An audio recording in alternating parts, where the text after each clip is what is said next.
Hi, everyone. This is Roman Prokopchuk, and this is the Digital Savage Experience podcast. Today, I have with me Alisa Applewhite. She's a CEO in the healthcare staffing space and has been in the nursing field for several years. Thank you for joining me today. Awesome. Hey, how are you, Roman? I'm so excited to be here. So excited to talk to your audience about healthcare staffing. So excited. I'm good. Thank you for coming on. So, tell me a little bit about your journey. How did you get to where you are today? I started off as a CNA in healthcare staffing. In the healthcare world, that's a certified nursing assistant. So that's the person that bathes the patient, washes the patient, brush their teeth either in their mouth or outside their mouth, and put on their hair or brush their own hair. So that's what I started off as a CNA, and I did that in high school. They actually had it in as a high school class that you could take. And then I did that for about 5 years, and I became a LPN, which is a licensed practical nurse. In the nursing area, we say it's a low paid nurse because you have the RN above you. So we do the same job. It's just they get paid a little bit less. But I did that because it was what I seen. So I seen CNAs and I worked in nursing homes. And then above the CNAs, upper stepper level was the LPN. So I'm like, all right, I could be an LPN. And I got into healthcare because I needed a career that can help me with my children. I had my son when I was 14. So every job that I got, it was just like, I need something fast to help me raise this child fast because, I was young. I couldn't go out and get the jobs with, the six figures or even, what it was, not even four figures, right? So I had to do what I had to do. And I love taking care of my grandma. Absolutely loved it. Was a grandmama's child. And all of my high school teachers and them was like, you need to go into healthcare. You need to go into healthcare. Now I knew I wanted to go into healthcare, but I wanted to always be a doctor. And then I'm like, they was like, but you need to do something now to make money. You should try nursing. And I tried it and it just fit me so much. Like I didn't feel like it was a job. I've never felt like nursing was a job. It's like being there with the crazy uncle, the stable mama, or the grandmama who say stuff. So that's always how I treated healthcare. So I was an LPN for about 5 years. And that's when you pass out medications to the patients, plus do the bathing and washing as well. And I wanted to go into hospitals. I always said I was meant to be an ER nurse. I love fast medicine. I love blood, guts, all that gory stuff. That was me. So I knew I wanted to go into the ER, and I found it very, very fascinating that if I'm coming in there with a heart attack or if I'm coming in and I can't breathe, you have acquired a skill that can help me start being normal again. So that was like huge for me. And you had to do it quick, like you had to think on your feet as an emergency room nurse. So I said, okay, what do I have to do to get into the ER? And they said, well, you have to become an RN. So I became an RN, which is a registered nurse, and I went straight into the ER as a new grad. The great thing is I had great connections as a CNA working with the staff, so they pushed me right in as a new grad, and I stayed an ER nurse for about 6 years. And lo and behold, I was working, and I'm a team player. Like I believe, let's get the work done so we can take care of the patients because the experience for the patient matters to me. It truly, truly matters to me. So we were working, we had travel nurses come in, and me and this travel nurse had really became close. She was there for like 6 months. And she said, you just need to go into travel. And I'm like, me, Roman, how can I travel? I had my daughter at 21. I had my son at 14. I can't leave my kids, I have to be here to be there for my kids. So she's like, you can do local travel. And I was just like, what is that? And she said, anything less than an hour from your home. So I was already traveling an hour to get to the emergency room. And she said, well, you should be getting paid travel pay. So I'm like, okay, what do these travel people make? What's the money that they make? Like, because I'm making $22 an hour. I done been homeless. I done made $6.25 as a CNA. Like 22 is good. I'm living the American dream to me. And she was like, I make $50 an hour. And I was like, for what? To do the same thing we doing together right now at the same time? So it just like expanded my mind. And when she said it, I'm just like, I don't know. I'm kind of skeptical because people will say stuff for you to jump out, and then, you be trying to figure out how to get back. And she was like, because I love you, I'm gonna show you my check. And she showed me her check, and she made $5,000 in 1 week, and I couldn't believe it. I couldn't believe it. So I went into, I started traveling, and then I did local travel, and then I did long distance travel. I did that for about 7 years. I did COVID for 2 years, New York, California, Texas, all hot spots. Those were 60 to 70 hour weeks.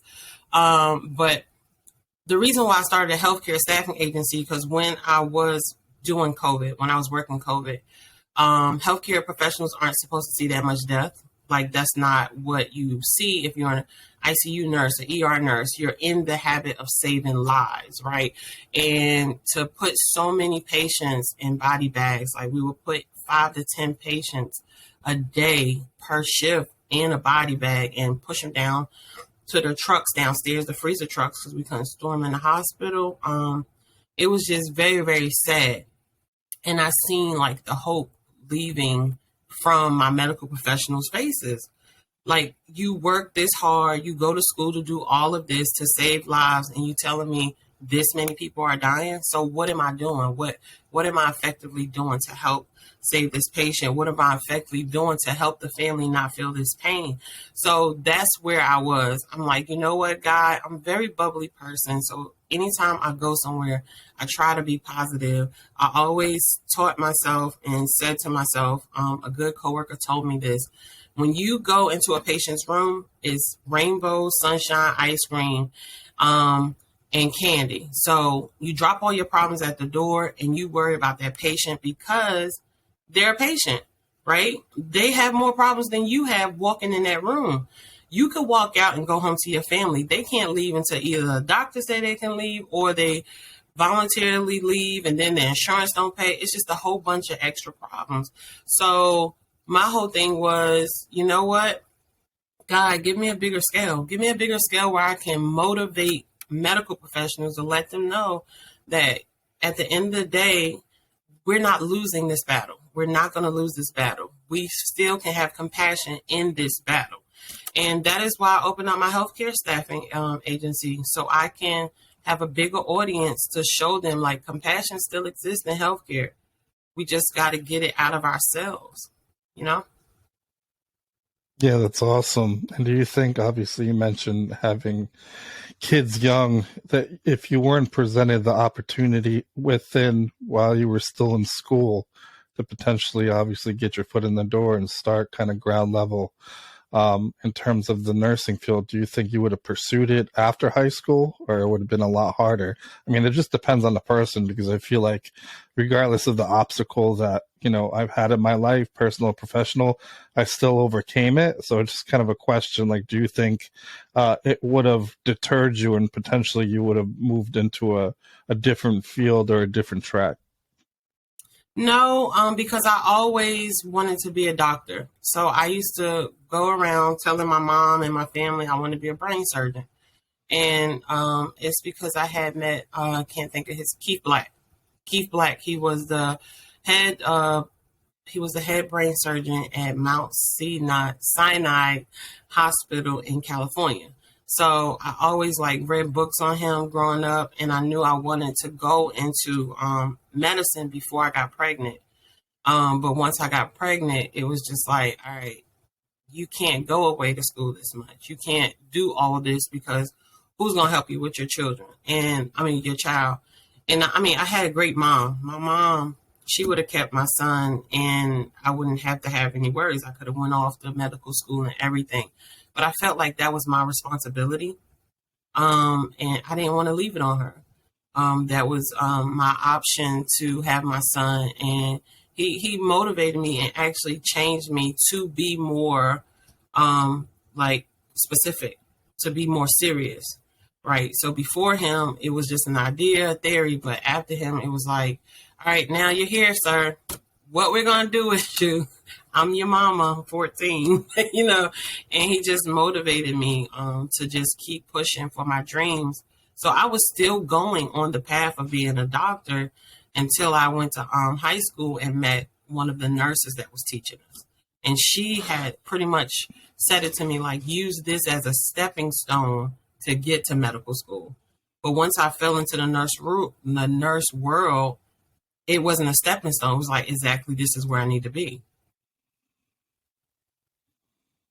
Yeah, and it's a starting point, and I think like you taking accountability, you had the safety net of your mother potentially providing and caring for your child, and you going away, but you took kind of accountability and kind of did it your way.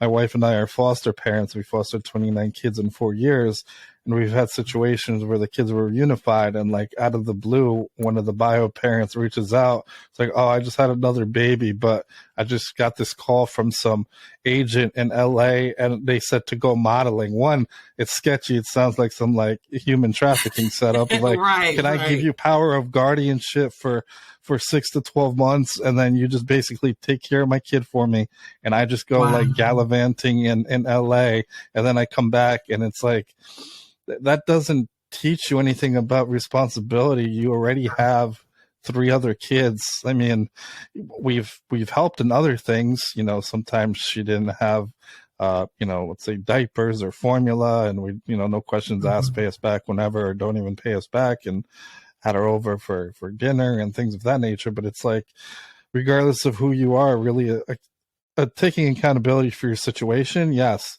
oftentimes that's the harder route to take, but it's the more rewarding route, because one, your child went along kind of that journey with you, and you can reflect on that, different milestones and stuff like that. So I think it's, that accountability is huge. Yeah, so I always tell my son, we have a joke in between each other. I said, you're the child that's seen all the mistakes, so don't do it. Like, you've seen the mistakes from the start. And it gets hard. I'm not going to say, like, promoting teenage motherhood, because if I could wait, I would wait, 10 or 20 years to have the same son. But it was hard, and you had to stay focused. And once I had my son, the friends that I felt like that were like so close to me, my best friends, they just all of a sudden disappeared. And it wasn't because, I was a teenage mom. It's because they were still kids, and I was now dealing with adult issues. And I had to, understand that part. But it got really rough when I was in 11th grade in high school. A situation had occurred between me and my mom, and I ended up in the shelter with my 2-year-old. And I just remember like crying, saying, no matter what happens, I have to succeed. Like, I can't never not have a home for my child. Like, that's not even an option, right? So if I didn't have my son and I became homeless, right, would I've had that same motivation to be like, look, I got to get a place over my head. I felt like becoming a mom, once I had my son, it made me stay accountable, as you say, for exactly what I needed to provide for him. And I grew up in a very impoverished neighborhood in Jersey City, New Jersey, and I didn't know. I didn't know we were poor until society told me I was poor. We grew up in the most happiest house ever. We grew up in a 1-bedroom apartment with 12 people, and it was the best times ever, having your cousins and your mom and your grandmom there. Like, everybody's always home. But society told me I was poor, and I'm just like, okay, I get it. So now I understand the importance of being accountable and working hard to get exactly what you want. So, that having my son gave me the foundation that I needed to push through with hard circumstances and situations.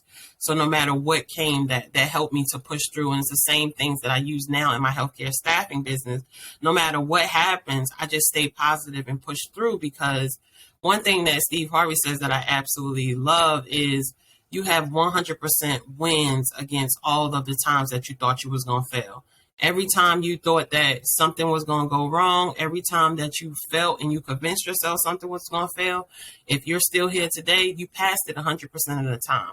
So I try to change my mindset in everything, not try. I had to change my mindset to get to the level that I am in, being a CEO at healthcare staffing, in order to realize, look, there's two sides to it. Myron Golden says this. It's the positive side and the negative side.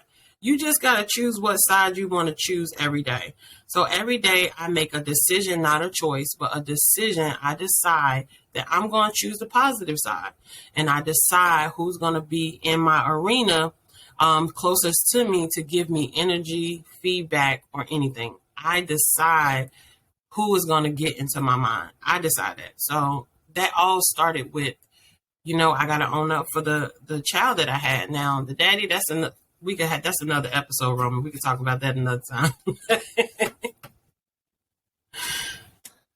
Yeah, I think that's important, and I think kind of like that, what you let in your mind and the environment you're in, and kind of like the cards you're dealt, because oftentimes people take like a victim mentality, why me? Or like I see a lot of kids in the foster care system. So I'm in New Jersey. So I actually went to Rutgers Newark for school. We sold our home 2 years ago. I actually live in Trenton right now for the time being, right on the Delaware River. And we're in the process of kind of adoption. So we'll see where we end up, potentially outside of New Jersey. But there's like this cycle that's never broken. So, you're in this impoverished area. Oftentimes you don't get out, you stay in it. Oftentimes your parents were in foster care, their parents are in foster care.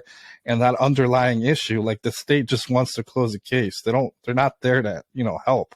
So we're trying to advocate, like, this child needs therapy by themselves and then with the parents to deal with past trauma, because the parents have past trauma too, that they're kind of like imprinting on the child, and that cycle of violence or abuse keeps living out, and it's kind of never broken. But it's like a lot of it is mindset and a choice. And I think it's interesting, like taking the right choice. Like sometimes I see on the show or in general where it's like two siblings and they were like the product of, let's say, their father or mother were into alcohol, drugs for that extent period of time. One became super successful, used that to drive them and fuel them, and then one used that as a crutch and an excuse why they became the way they are, and they became.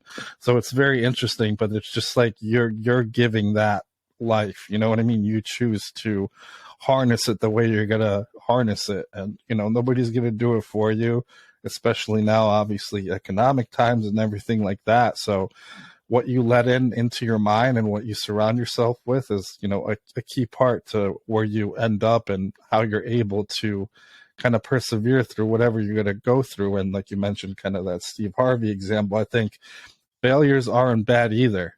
Failures are a path to success. Right. As long as you learn something and take something away. So I say a lot on the show, everything in life is a lesson or a blessing, and taking that and then applying that and potentially harnessing it or pivoting in business or in life or doing something else. But there's no real growth without failing at some point. That's so true. And you made me think of when they said millionaires, it has two L's in it. So you're going to take losses, right? In order to get to your millions, you're going to take losses. So so many people play the victim, and it's because they don't have the right, they're not taking the time to put the right people around them to help change that mindset. And as you had discussed, like my mom, she previously was on drugs for years of my life, and she just cold turkey quit. And she's been the best mother ever. Like, I love my mom. Like, I'm glad God gave me back my mom. And then my dad, we had those issues with him. So it's like I can choose all day long to say, my mom did this to me, my dad did this to me, but it takes accountability and it takes courage to say, Mom, look, when you were doing this, this is how it affected me. And I want you to know that it affected me long term. Can you explain to me where you were at that time? And once you sit down and you have those conversations, and even if people choose not to answer that particular conversation, you're releasing this energy that you're holding. You're releasing this pain that you're holding, and you're giving it back to them in order for them to either answer it or deny it, but you're releasing it. So Tyler Perry speaks about this a lot. Most people, especially in the Black community, we're very private about the things that happen in our household. We're taught like, Whatever happens in the house stays in the house. But then you get the mindset of, okay, this happened to me and I really want to talk to somebody about it. I really want somebody to hear me. And when somebody hears you, then they might have a solution. Maybe they went through the same situation. So what we did, me and my husband, we decided that we were going to break the cycle of not allowing our kids to speak and not allowing our kids to have people to talk to. So we went to see psychologists, and we took our kids to see psychologists. We did it as a family because it's so much damage, right? It's so much damage just done from society and then families and just from our own mindset. We damage ourselves, and we had to seek healing, not only just with God's teaching, but physically have somebody sit and give us plans on, okay, if this happens, this is what you do. So we do this method, which I absolutely love, is when our kids want to talk, we actually have like a stick, and it could be a spoon, it could be a broom, it could be any type of stick. Whoever has the stick, they talk. Nobody can interrupt them at all. They just talk. They talk about how they feel. They talk about how you made them feel. And you can't get offended. But what you can do is get your notepad that you have, because you're not allowed to talk, and write down what you want to, come back as a rebuttal or come back as a, can you answer this more clearly?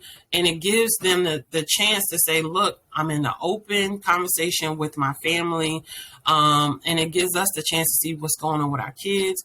But it also gives me like a chance of saying, look, my mom, she never was the type where if I don't care what happened, don't tell me. My mother's like, whatever happened, you tell me. Like, you tell me.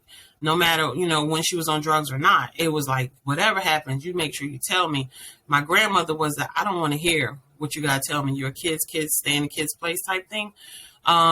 So it was just, that was what I was trying to change in our generation is I want you to have this open conversation. I want you to know that I'm here to listen to you. And I want you to know that the only one in life that can make you succeed is you. And it all starts with mindset change. Right. So that's how we run our household. And that's how I run my business. I hold my nurses accountable, because at the end of the day, when you don't feel like going to work or when you feel like calling out, that affects the patient. You did not become a healthcare staffing owner to affect the patient. You came to do a positive effect, to make sure you're there to change them. You're there to give them their medications. So I need for you to be accountable, because you could have, like you said, Roman, you could have picked any job, right?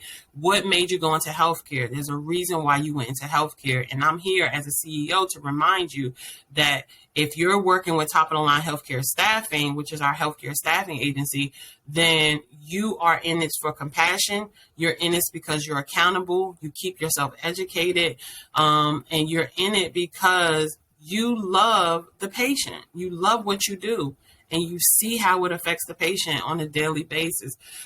People don't understand how important it is to be a patient in a room and have a medical professional in that same room with the door closed. That you don't know what that medical professional is saying to that patient.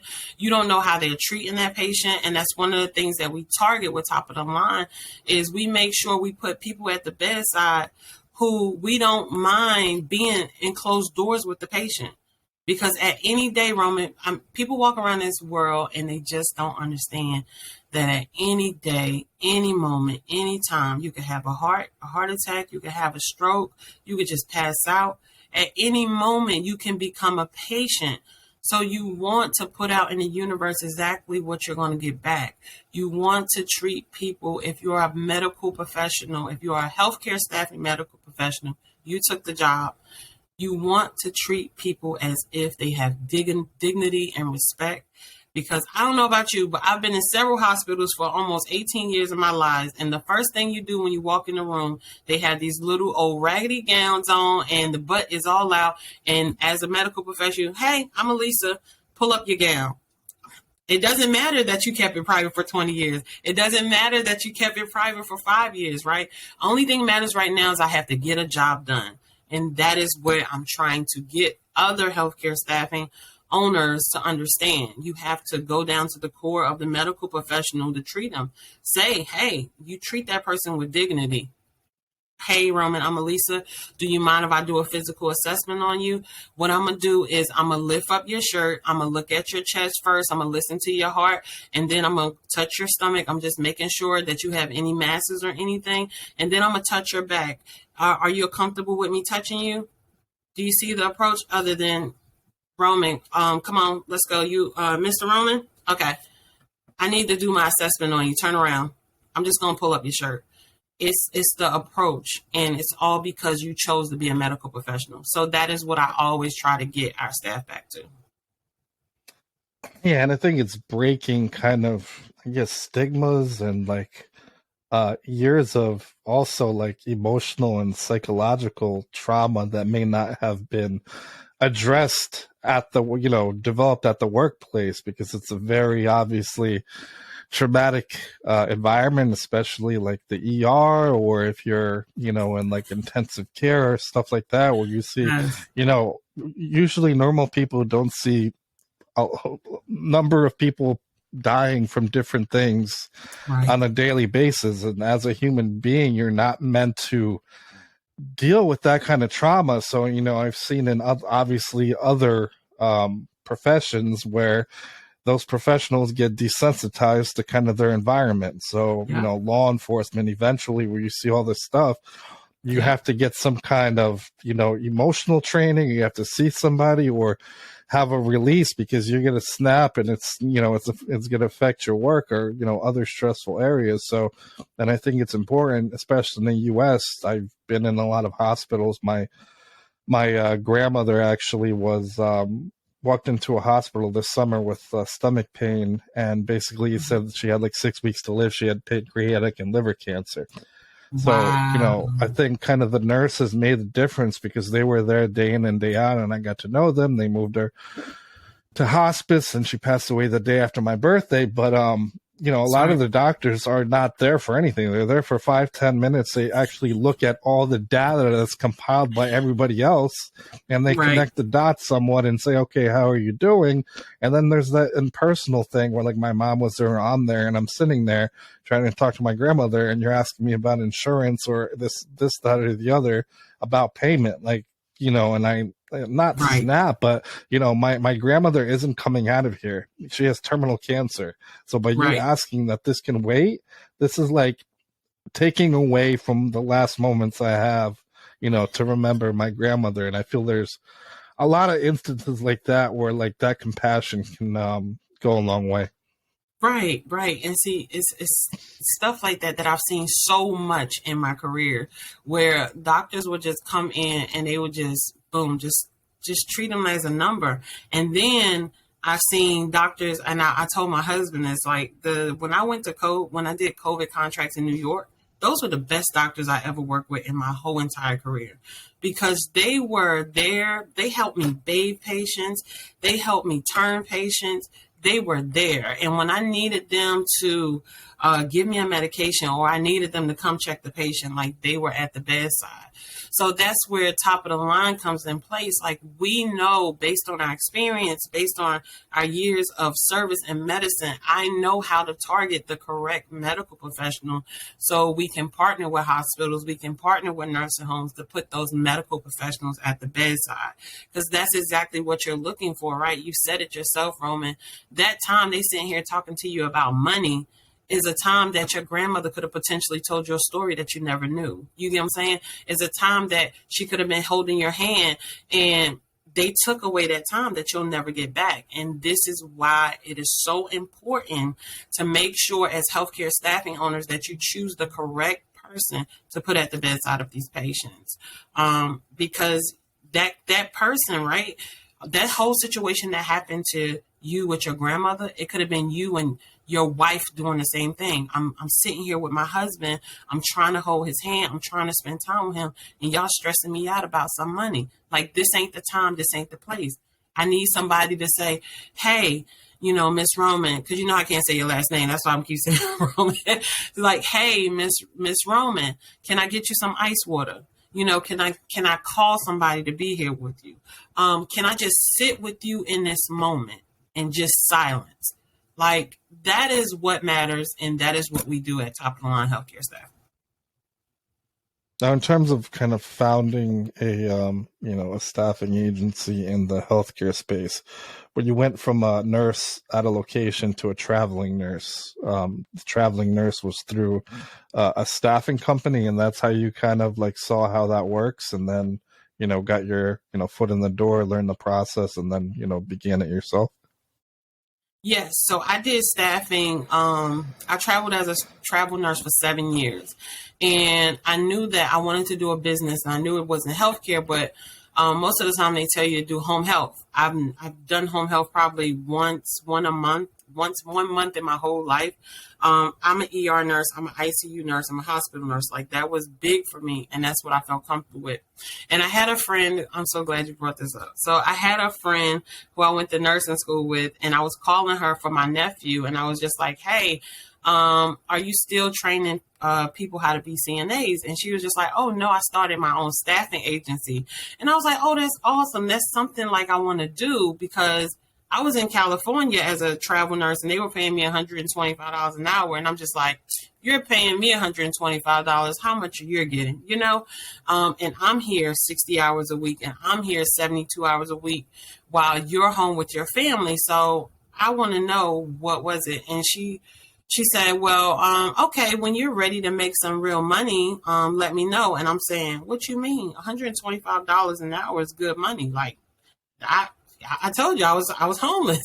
I made 625, so 125, Roman. You couldn't tell me nothing. I was swiping, like you couldn't tell me nothing. We paid off bills and everything, so we were good.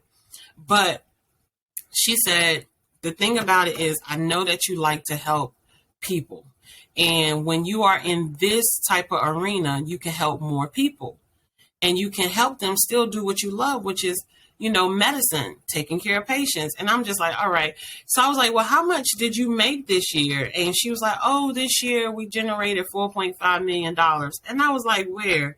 Who? We went to the same nursing school. We had proximity. And when she told me that, and she connected me to the sources that I need to be connected to, then I started a healthcare staffing agency. And she has not lied, because we have 230 medical professionals. They are spread it out in North Carolina. We can operate in New Jersey and New York. And it's just, they love patients. I mean, truly, truly passionate about patients. We celebrate them once a year. We have an event called the Heart of Gold Gala. It's always in Charlotte, North Carolina. In the month of October, where we actually celebrate 52 medical professionals, and 5 of them gets lucky to win, during the raffle, $5,000 each of debt assistance. They get 5 months of credit assistance.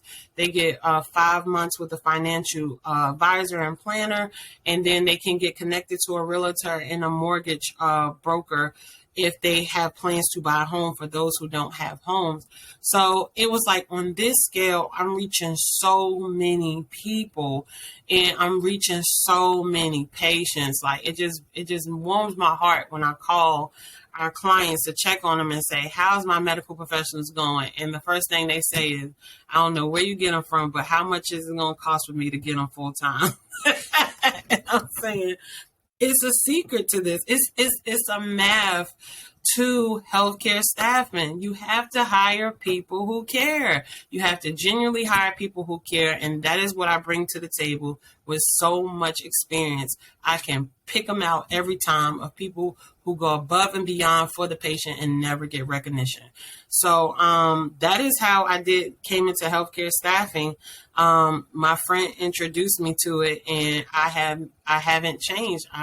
We now have a consulting company where we consult healthcare staffing owners on how to get clients to put compassionate people at the bedside of patients. And then we have the nonprofit that does the Heart of Gold Gala. But not only that, we help medical professionals with like rental assistance, daycare assistance, scholarship assistance.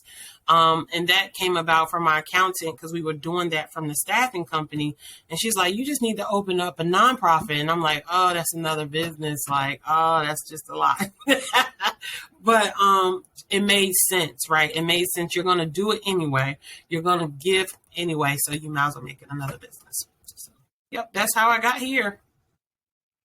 Yeah, I agree. And obviously, like also dealing with staffing companies in different industries, well, especially marketing industries, not everyone, is the same or treats the contract staff from like other places. So like one of the first places out of college, I chose a role. It was $16 an hour from a staffing company, and then I found out that they were like billing like $60 an hour. So I was like, I'm working, like you said, 40, 50 hours. That's $16 an hour, and you're literally taking twice as much hourly for me being there, and I'm doing all the work, and then All the the work. same exact people doing the same job but with different agencies were like making 30, 35, 40, and I was getting 16. So there's Right. that element also, like being compassionate, and you can still make a profit and not kind of undercut the professional, because when the professional um, learns about it, they're not going to be happy. I remember like everybody Right. there, we wrote like a joint letter, like this is ridiculous, like compared to somebody else. And in general, like if you treat your staff well, they're more likely to perform at a high level.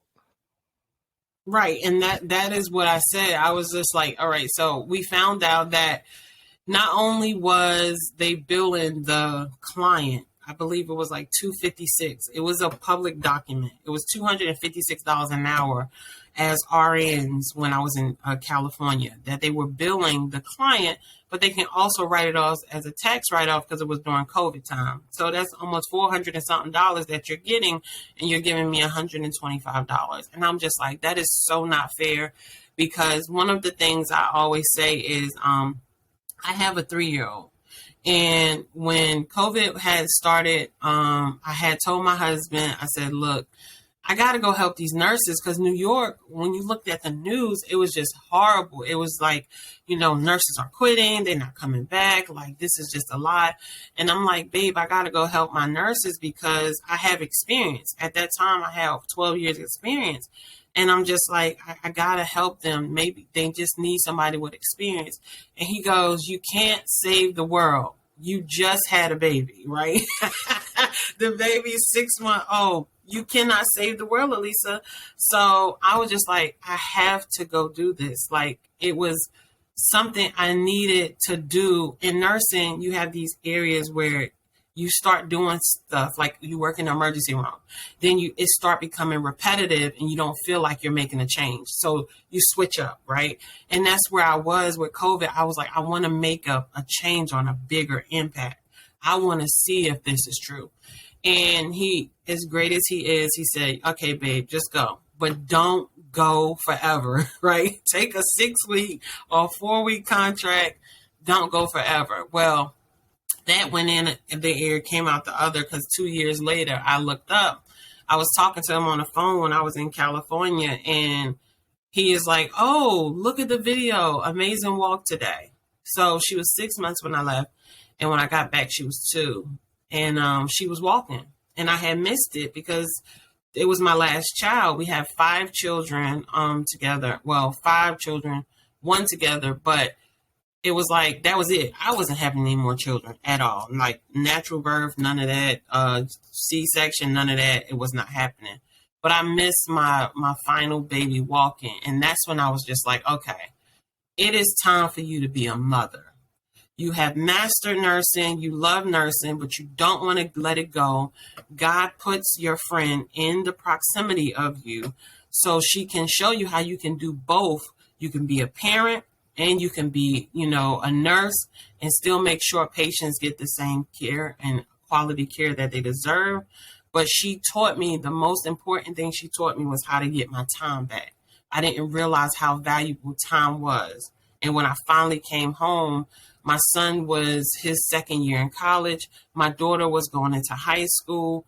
My other daughter was going into middle school. Well, yeah, she was leaving daycare to go into middle school. And then we had the 2-year-old. And I'm just like, I missed so much time. And I just vowed, like, whatever I have to do to stay home so they can see me every day, that's what I'm going to do. And 2 years, almost 2 years into the business, I've been home every day. And Roman, they tired of me. They wish They wish I would take a contract and go. They was like, she required too much. Daddy wasn't this strict. Yep. So that's where Yeah, we are. it's kind of different shifting being like in the world to being at home. I've been remote for like the last 6 years, 6.5 years, and everything before was Wow. like on site in offices. So it's like a different dynamic. It's also not for everyone. Like you have to, be productive, working by yourself and being Hmm. able to have kind of like a process and schedule outside of that as well. Right. So we have an office, and I'll pop into the office and I'll go work. I explain this a lot to our healthcare staffing owners that we have a system. Like I took a whole year and a half to come down with a system that was functionable and that can work to stabilize the business. And as we grow, I'm still, working on things to make the system faster. So we have a system where I finally could walk away from being in the office every day. And now I work from home or I'll go to the office. It just depends on pretty much how I feel. And I never had that luxury before. I've never had that luxury before. So it feels really good taking your kids to school and, making breakfast for them and also knowing that your patients are getting the best care. So, Yeah, I and you think said how many that foster time kids out. you have? We fostered 29 kids in the Mm. last 4 years. Since June of 2018, we've had 5 kids under the age of 4 at once. Currently, we have two. One's in the process of adoption, and one went back and then came back to us. He went back into the system, so he's been with us for pretty much half of his life, almost 3 years. Wow. So, Thank you. yep. Thank you so much. I mean, thank you. That is alone. I mean, that's a lot. And you got to be mentally strong to take in other people's children. So, thank you. Yeah, I appreciate it. So, what's one piece of advice you can leave with the audience, personal or professional? In your personal life and in your professional life, if you want to be successful, you have to be consistent. That is one thing that you have control of. That is one thing you don't have to pay for. That is one thing that will make anything in life successful is consistency. You have to commit to make yourself successful by committing and being consistent with whatever it is. So stay consistent, even when it looks hard, even when it falls apart, even when you crying and you don't know what to do, you're on the floor like, Lord, why me? Jesus, why me? You have to stay consistent and push through. And every failure leads to your millions. Every failure leads to your millions or billions for people who aspire to be billionaires out there. Yeah, and I think that consistency also, like you can build or develop a good habit without consistency. I think they Right. said you have to do something consistently, something for like 60 or 90 or whatever, scientifically, and 120 days in a row for it Mm-hmm. to then like be imprinted as a good habit. It's like, people make all these New Year's resolutions to go to the gym, but it's just like, just impulsive and then they kind of drop off. So, Yeah. like, So even something like that. they say 21 days. 21 days. If you can do something consistently for 21 days, you can make it a habit. So stick in for 21 days and do stuff like put it on your phone, day one, day two, to remind yourself, I only got 21 days to do this consistently. And then you're going to do it automatically because it becomes a habit. So 21 days at a time. Don't think about anything else. Day one, day two, day three, but stay consistent because you are your best cheerleader. You are the best investment that you can ever invest in. And make sure that you are allowing people in your mind that is going to help you grow mentally, physically, and financially. Those are the only people that get access to my mind. That's it.